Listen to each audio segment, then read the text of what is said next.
പാകിസ്ഥാൻ വെടിനിർത്തൽ പ്രാബല്യത്തിലേക്ക്. കഴിഞ്ഞ ഏതാനും ദിവസങ്ങളായി ഇന്ത്യയും പാകിസ്ഥാനും തമ്മിൽ നിലനിന്നിരുന്ന സംഘർഷത്തിന് ഒടുവിൽ വിരാമമാകുന്നു. ഇരു രാജ്യങ്ങളും വെടിനിർത്തൽ പ്രഖ്യാപിച്ചതായി ഔദ്യോഗികമായി സ്ഥിരീകരിച്ചു. ഇന്ന് വൈകുന്നേരം 5 മണി മുതൽ വെടിനിർത്തൽ പ്രാബല്യത്തിൽ വന്നതായി ഇന്ത്യൻ വിദേശകാര്യ സെക്രട്ടറി വിക്രം മിശ്രി അറിയിച്ചു. ഇതുമായി ബന്ധപ്പെട്ട് നടത്തിയ ഹ്രസ്വമായ വാർത്താ സമ്മേളനത്തിൽ വിക്രം മിശ്രി വിശദാംശങ്ങൾ നൽകി. ഇന്നുച്ചയ്ക്ക് 3:35 പാകിസ്ഥാൻ DGMO ഇന്ത്യൻ DGMOയെ വിളിച്ചിരുന്നു. കരയിലും നാവിക വ്യോമ മേഖലകളിലും ഇരു വിഭാഗവും വൈകുന്നേരം 5 മണി മുതൽ വെടിവയ്പും സൈനിക നടപടികളും അവസാനിപ്പിക്കാൻ ധാരണയായി. ഈ ധാരണ നടപ്പാക്കാൻ ഇരുവശത്തും നിർദ്ദേശം നൽകിയിട്ടുണ്ട്. സ്ഥിതിഗതികൾ ചർച്ച ചെയ്യാൻ ഇരു രാജ്യങ്ങളിലെയും പ്രതിനിധികൾ മെയ് 12 ഉച്ചയ്ക്ക് 12 മണിക്ക് വീണ്ടും കൂടിക്കാഴ്ച നടത്തും, അദ്ദേഹം വ്യക്തമാക്കി.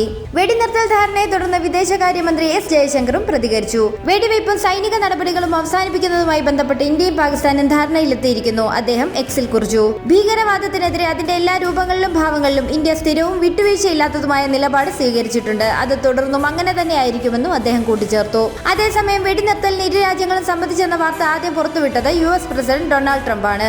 USന്റെ മധ്യസ്ഥതയിൽ കഴിഞ്ഞ രാത്രി നടന്ന ചർച്ചകൾക്ക് ശേഷമാണ് ധാരണയായതെന്നായിരുന്നു ട്രംപിന്റെ അവകാശവാദം. തന്റെ ട്രൂത്ത് സോഷ്യൽ പ്ലാറ്റ്ഫോമിൽ ഇതിനെക്കുറിച്ച് അദ്ദേഹം ഒരു കുറിപ്പ് പങ്കുവച്ചിരുന്നു. അമേരിക്കയുടെ മധ്യസ്ഥതയിൽ നടന്ന ദീർഘമായ രാത്രി ചർച്ചകൾക്ക് ശേഷം ഇന്ത്യയും പാകിസ്ഥാനും ഒരു പൂർണ്ണവും ഉടനടിയുള്ളതുമായ വെടിനിർത്തലിന് സമ്മതിച്ചതായി ഞാൻ സന്തോഷത്തോടെ അറിയിക്കുന്നു. ബുദ്ധിപൂർവ്വം പെരുമാറിയതിന് ഇരു രാജ്യങ്ങൾക്കും അഭിനന്ദനങ്ങൾ, ഇതായിരുന്നു ട്രംപിന്റെ വാക്കുകൾ. ട്രംപിന്റെ പ്രസ്താവനയ്ക്ക് പിന്നാലെ പാകിസ്ഥാൻ ഉപപ്രധാനമന്ത്രിയും വിദേശകാര്യമന്ത്രിയുമായ ഇഷാദ് ദാർ ഈ അവകാശവാദം ശരിവെച്ചു. പാകിസ്ഥാനും ഇന്ത്യയും ഉടനടി പ്രാബല്യത്തിൽ വരുന്ന വെടിനിർത്തലിന് സമ്മതിച്ചു. പാകിസ്ഥാന്റെ പരമാധികാരത്തിലും പ്രാദേശിക അഖണ്ഡതയിലും വിട്ടുവീഴ്ച ചെയ്യാതെ മേഖലയിലെ സമാധാനത്തിനും സുരക്ഷയ്ക്കും വേണ്ടി എപ്പോഴും പരിശ്രമിച്ചിട്ടുണ്ട്, അദ്ദേഹം വ്യക്തമാക്കി. എങ്കിലും അമേരിക്കയുടെ മധ്യസ്ഥതയെക്കുറിച്ച് ഇന്ത്യ ഔദ്യോഗികമായി സ്ഥിരീകരിച്ചിട്ടില്ല.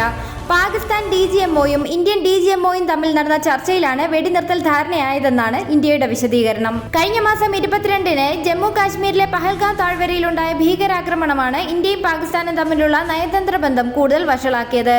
ആക്രമണത്തിൽ ഒരു മലയാളി ഉൾപ്പെടെ 26 പേർ കൊല്ലപ്പെട്ടിരുന്നു. ഇതിനു പിന്നിൽ പാകിസ്ഥാനിൽ നിന്നുള്ള ഭീകര സംഘടനകളാണെന്ന് ഇന്ത്യ ശക്തമായി ആരോപിച്ചു. ഇതിന് മറുപടിയായി മെയ് 7 ഇന്ത്യ ഓപ്പറേഷൻ സിന്ദൂർ എന്ന സൈനിക നീക്കത്തിലൂടെ പാകിസ്ഥാനിലെ 9 ഭീകര കേന്ദ്രങ്ങൾ തകർത്തു. അതിനുശേഷം പാകിസ്ഥാൻ ഇന്ത്യയുടെ അതിർത്തി ഗ്രാമങ്ങളിൽ ഷെല്ലാക്രമണവും മിസൈൽ ആക്രമണവും നടത്തി. 3 ദിവസത്തോളം യുദ്ധസമാനമായ സ്ഥിതി നിലനിന്നിരുന്നതിനിടെയാണ് ഇപ്പോൾ അപ്രതീക്ഷിത വെടിനിർത്തൽ പ്രഖ്യാപനം വരുന്നത്. American state secretary Marco Rubio ഇന്ന് ഇരു രാഷ്ട്രങ്ങളുമായി സംസാരിച്ചത് നിർണായകമായി മാറിയിരുന്നു. ഇന്ത്യൻ വിദേശകാര്യമന്ത്രിയുമായും പാക് സൈനിക മേധാവിയായും മാർക്കോ റൂബിയോ സംസാരിച്ചിരുന്നു. അതേസമയം താനും അമേരിക്കൻ വൈസ് പ്രസിഡന്റ് JD വാൻസും ഇന്ത്യയും പാകിസ്ഥാനുമായി ചർച്ച നടത്തിയെന്ന് മാർക്കോ റൂബിയോയും ട്വീറ്റ് ചെയ്തിരുന്നു. രൂക്ഷമായിക്കൊണ്ടിരുന്ന ഇന്ത്യ പാകിസ്ഥാൻ സംഘർഷം ലഘൂകരിക്കാൻ അന്താരാഷ്ട്ര ഇടപെടൽ സജീവമായിരുന്നു.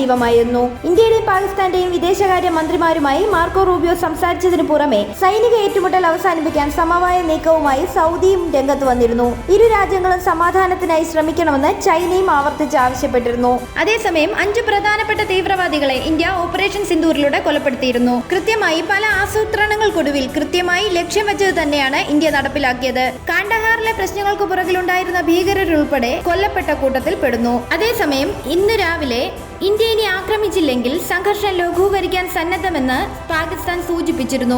ഇന്ത്യ തിരിച്ചടി ശക്തമാക്കിയതിന് പിന്നാലെയാണ് പാകിസ്ഥാൻ DGMOയും ഇന്ത്യൻ DGMOയുമായി സംസാരിച്ചത്. പാകിസ്ഥാന് ആഭ്യന്തര സംഘർഷങ്ങൾ ഉണ്ടായിരിക്കെ തന്നെയാണ് പുറത്തുനിന്നും സൗദി അറേബ്യ, ചൈന, US തുടങ്ങിയ രാജ്യങ്ങളുടെ ശക്തമായ സമ്മർദ്ദം നേരിടേണ്ടി വന്നത്. അതേസമയം പാകിസ്ഥാൻ പിന്നോട്ടു പോയാൽ ഇന്ത്യ ഇനി ആക്രമിക്കില്ല എന്നൊരു സൂചന ഇന്ത്യയും കൊടുത്തതായി വാർത്തകളുണ്ട്. പാകിസ്ഥാൻ പ്രധാനമന്ത്രി രാഷ്ട്രീയ നേതാക്കളുമായി ചർച്ച നടത്തിയിരുന്നു. പാകിസ്ഥാൻ പാർലമെന്റ് കഴിഞ്ഞ ദിവസം പാർലമെന്റ് അംഗങ്ങൾ യുദ്ധത്തിനെതിരെ അതിരൂക്ഷമായാണ് പ്രതികരിച്ചത്. ഗവൺമെന്റിനെതിരെയും സൈന്യത്തിനെതിരെയും നേതാക്കൾ രൂക്ഷമായി പ്രതികരിച്ചിരുന്നു. ഇന്ന് പകൽ വരെയും പാകിസ്ഥാൻ ഡ്രോൺ ആക്രമണം തുടരുന്നുണ്ടായിരുന്നു.